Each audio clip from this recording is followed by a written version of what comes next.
Hello বন্ধুরা, শুভ পঞ্চমী চলে গেল। এখন বাজে রাত 1:30। আমরা একটু আগেই দোকান থেকে আসছি, মানে মালপত্র নিতে দেরি হয়ে গেছে।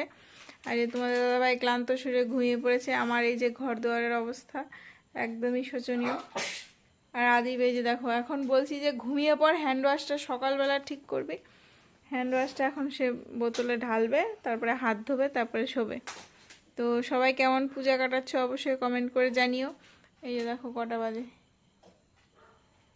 1:40, 10 মিনিট ফার্স্ট আছে। তো আমরা আজকে যাইনি ঠাকুর দেখতে, কিন্তু আমাদের দোকানের সামনেই লাইটিং টাইটিং, আলো সব দেখেই মন ভরে গেছে। লোকজন আসছে যাচ্ছে, অনেক রাত পর্যন্তই লোকজন ছিল।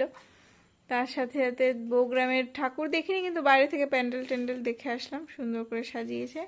তো তোমরা কে কটা ঠাকুর দেখছো অবশ্যই কমেন্ট করে জানিও। তো টাটা। এই যে দেখো, এখন ঘর বাড়ির এই যে